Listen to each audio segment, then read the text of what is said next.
Hello बच्चों, पूजा Gupta YouTube channel पे आपका स्वागत है। जैसा कि हमने पिछले वीडियो में बताया था कि हम लोग इस चैनल पे साइंस पढ़ने वाले हैं और हमने पिछले वीडियो में जीव विज्ञान शुरू भी कर दिया था, जिसमें हमने फर्स्ट चैप्टर जैव प्रक्रम शुरू किया था और उसमें 2 टॉपिक को भी कवर कर लिया था। पहला सजीव वस्तु एवं जैव प्रक्रम और दूसरा पोषण हमने कल पढ़ चुका था। आज इस वीडियो में हम पौधों में पोषण पढ़ेंगे और जानेंगे कि पौधों में पोषण किस प्रकार होता है। आइए तो हम शुरू करते हैं। पौधों में पोषण। पोषण के आधार पर पौधों को 2 वर्गों में बांटा गया है, स्वपोषी, परपोषी। स्वपोषी पौधे वे पौधे होते हैं जो अपना भोजन खुद बनाते हैं। उन सभी पौधों को स्वपोषी कहते हैं। जैसे सभी हरे पेड़ पौधे आ गए। सभी हरे पेड़ पौधे प्रकाश संश्लेषण के माध्यम से अपना भोजन बनाते हैं। प्रकाश संश्लेषण जो प्रक्रिया है वो हम इसी वीडियो में आगे पढ़ेंगे। परपोषी। परपोषी वे पौधे जो अपना भोजन स्वयं न बनाकर किसी दूसरे पर निर्भर रहते हैं, उन्हें परपोषी कहते हैं। परपोषी को भी 2 भागों में बांटा गया है, एक मृतजीवी पौधे और एक परजीवी पौधे। मृतजीवी पौधे वे पौधे होते हैं जो सड़े गले पदार्थों से अपना भोजन प्राप्त करते हैं, जैसे गोबर छाता, जिसे हम लोग मशरूम भी कहते हैं। आपको स्क्रीन पर दिख रहा होगा उसका फोटो। और परजीवी वे पौधे होते हैं जो अपने भोजन के लिए किसी दूसरे पौधे पर निर्भर रहते हैं, किसी दूसरे जीवित पौधों पर। जैसे अमरबेल का पौधा है, ये जो पेड़ पौधे होते हैं उनके ऊपर लता के रूप में फैले होते हैं और उन्हीं से अपना ये भोजन प्राप्त करते हैं। अमरबेल का भी फोटो आपकी स्क्रीन पर दिखाई दे रहा होगा। आइए तब हम लोग स्वपोषी के बारे में जानते हैं। वैसे पौधे जो अपना भोजन स्वयं संश्लेषित यानी बनाते हैं स्वपोषी कहलाते हैं तथा इस प्रक्रिया को स्वपोषण कहते हैं। दोस्तों, स्वपोषी और स्वपोषण में अंतर आप ध्यान में रखिएगा।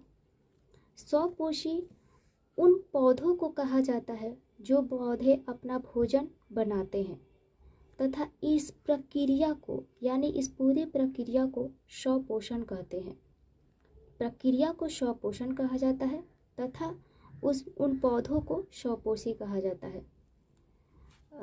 आपको अच्छे से समझ में आ गया होगा। स्वपोषी के उदाहरण जो है सभी हरे पेड़ पौधे ये स्वपोषी होते हैं। आइए तो परपोषी देखते हैं।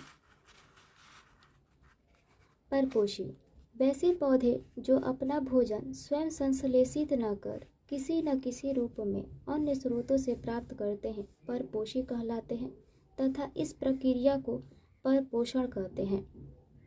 तो परपोषी जो उनमें भाग लेते हैं यानी जो पौधे अपना भोजन खुद न बनाकर किसी अन्य पौधों से प्राप्त करते हैं, उन्हें परपोषी कहते हैं तथा इस पूरी प्रक्रिया को परपोषण कहते हैं। उदाहरण के रूप में गोबर छाता, मशरूम, अमरबेल आप लोग स्क्रीन पर देख रहे होंगे इन दोनों का फोटो। आइए तो अब हम लोग आगे बढ़ते हैं। दोस्तों, यदि आप लोगों को किसी भी टॉपिक में डाउट हो तो प्लीज़ कमेंट कर ज़रूर बताइएगा हमें। प्रकाश संश्लेषण। जिस प्रक्रिया के द्वारा पौधे अपना भोजन तैयार करते हैं उस मूलभूत प्रक्रिया को प्रकाश संश्लेषण कहते हैं। अर्थात प्रकाश संश्लेषण वह प्रक्रिया है जिसके द्वारा हरे पेड़ पौधे सूर्य के प्रकाश तथा पराहरित को क्लोरोफिल भी कहते हैं की उपस्थिति में जल और कार्बन डाइऑक्साइड को मिलाकर कार्बोहाइड्रेट बनाते हैं और उत्पाद के रूप में ऑक्सीजन गैस निकालते हैं या मुक्त करते हैं। आइए इस प्रक्रिया को हम एक ग्राफ के द्वारा समझते हैं।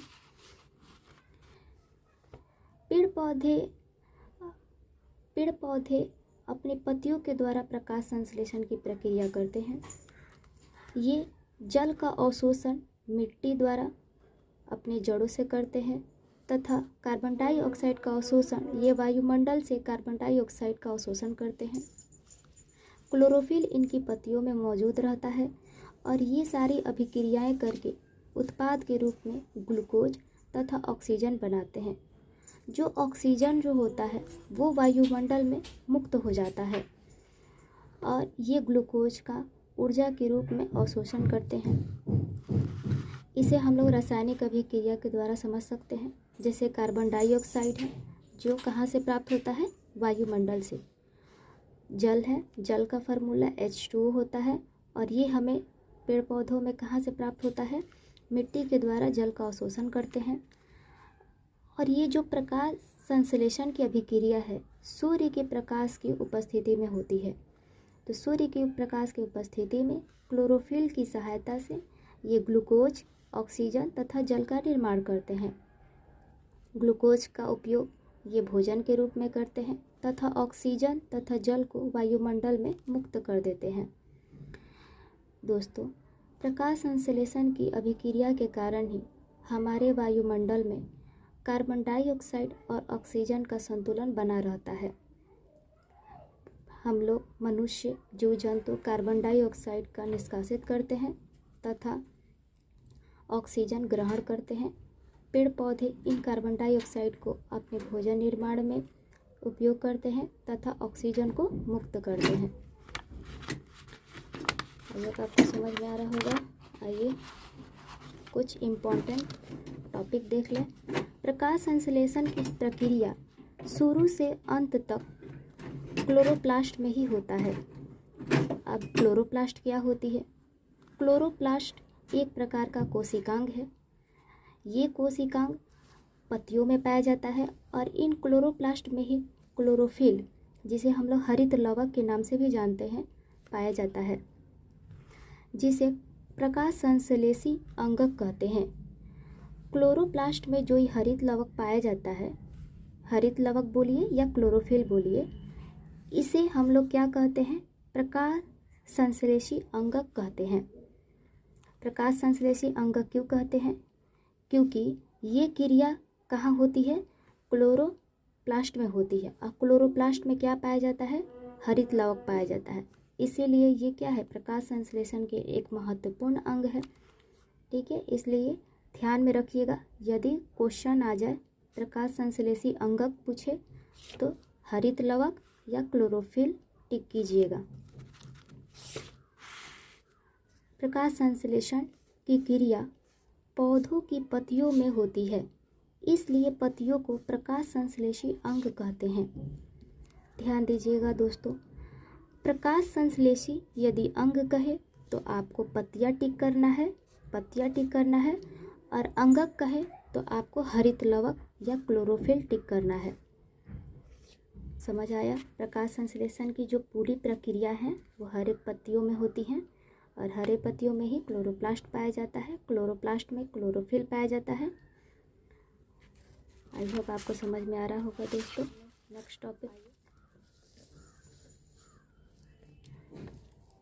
स्वपोषण। स्वपोषण में जीव सरल अकार्बनिक अणुओं से जटिल कार्बनिक अणुओं का संश्लेषण करते हैं। जो हरे पेड़ पौधे होते हैं जो क्या होते हैं? स्वपोषण करते हैं। और ये सरल अकार्बनिक, जैसे मिट्टी से जल, वायुमंडल से कार्बन डाइऑक्साइड, सौर ऊर्जा, ये सारे अकार्बनिक पदार्थ मिलकर एक जटिल कार्बनिक अणुओं का संश्लेषण करते हैं। जटिल कार्बनिक यौगिक क्या था? कार्बोहाइड्रेट, जिसे हम लोग ग्लूकोज भी कहते हैं। ये एक जटिल कार्बनिक यौगिक है, उसका संश्लेषण करते हैं। आगे है नेक्स्ट, क्लोरोफिल की सहायता से पौधे सौर ऊर्जा का रूपांतरण रासायनिक ऊर्जा में करते हैं। ये जो क्लोरोफिल होता है वो क्या करता है? ये पौधे इसका उपयोग सौर ऊर्जा को ग्रहण कर उसका रूपांतरण रासायनिक ऊर्जा में करते हैं। आई होप आपको समझ में आ रहा होगा। अब कुछ टॉपिक, प्रकाश संश्लेषण प्रक्रिया के लिए आवश्यक पदार्थ घटक। प्रकाश संश्लेषण के लिए 4 पदार्थों की आवश्यकता होती है। पहला है पड़हरित या क्लोरोफिल, जिसको हम लोग हरित लवक के नाम से भी जानते हैं। दोस्तों आप यहाँ कंफ्यूज मत होइएगा, क्लोरोफिल को ही हरित लवक या पर्णहरित भी कहते हैं। कार्बन डाइऑक्साइड, तीसरा है जल, चौथा है सूर्य प्रकाश। एक एक करके हम लोग पढ़ेंगे। पहला है पर्णहरित या क्लोरोफिल।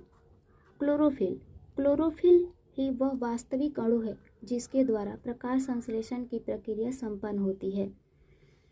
जी दोस्तों, क्लोरोफिल एक ऐसा वर्णक है जो हरे रंग का होता है और ये क्या करता है, सूर्य के प्रकाश को ट्रैप करता है तथा सौर ऊर्जा का रूपांतरण या रासायनिक ऊर्जा में करता है। इसकी सहायता से पौधे सौर ऊर्जा का रूपांतरण रासायनिक ऊर्जा में करते हैं। ये इसका रंग कैसा होता है, ये हरा रंग का होता है, ध्यान रहना चाहिए दोस्तों। कार्बन डाइऑक्साइड, अगला टॉपिक, प्रकाश संश्लेषण की प्रक्रिया में पौधे कार्बन डाइऑक्साइड को वायुमंडल से प्राप्त करते हैं। वायुमंडल में कार्बन डाइऑक्साइड की मात्रा 0.03% होती है। पौधे वायुमंडल से कार्बन डाइऑक्साइड को स्टोमाटा द्वारा प्राप्त करते हैं। अब आपको स्टोमाटा समझना पड़ेगा। स्टोमाटा क्या होता है, आपने देखा होगा पत्तियों में एक छोटे से पत्तियों में छोटे छिद्र बने होते हैं। इन छिद्र को ही स्टोमाटा कहते हैं। और कार्बन डाइऑक्साइड, जो पौधे होते हैं कार्बन डाइऑक्साइड को वायुमंडल से ग्रहण करते हैं। यदि पूछ दिया जाए कि वायुमंडल में कार्बन डाइऑक्साइड की मात्रा कितनी है, तो 0.03% होती है।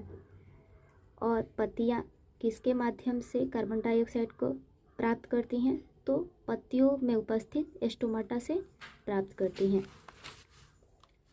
आइए अब हम नेक्स्ट देखते हैं, जल। क्योंकि जल के बारे में तो आप सबको पता होगा कि अस्तित्व, जीवित रहने के लिए जल कितनी ज़रूरी है, चाहे वो पेड़ पौधे हो या जीव जंतु, सभी के लिए जल अत्यंत आवश्यक है। पौधे अपने भोजन का अधिकतर भाग जल से प्राप्त करते हैं तथा जल के ही कारण उनमें वृद्धि होती है।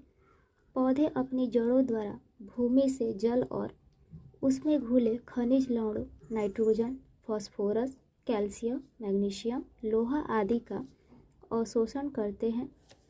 जड़ों द्वारा ग्रहण किया गया जल जाइलम उत्तकों द्वारा पौधों के विभिन्न भागों एवं पत्तियों में पहुंचता है। पेड़ पौधे जो होते हैं वो जल का अवशोषण भूमि द्वारा, मिट्टी के द्वारा अपने जड़ों से करते हैं। उनके जड़ों में कौन सा उत्तक विद्यमान रहता है, जाइलम उत्तक होते हैं। उत्तकों के बारे में आपने 9th क्लास में पढ़ा होगा, तो जाइलम उत्तक के बारे में आपको पता होगा। ये एक प्रकार का कोशिकाओं का समूह होता है जाइलम उत्तक। इसका कार्य क्या है, यह पेड़ पौधों में उपस्थित जल को पत्तियों के, ये पेड़ पौधों के सभी भागों एवं पत्तियों तक पहुंचाने का कार्य करता है।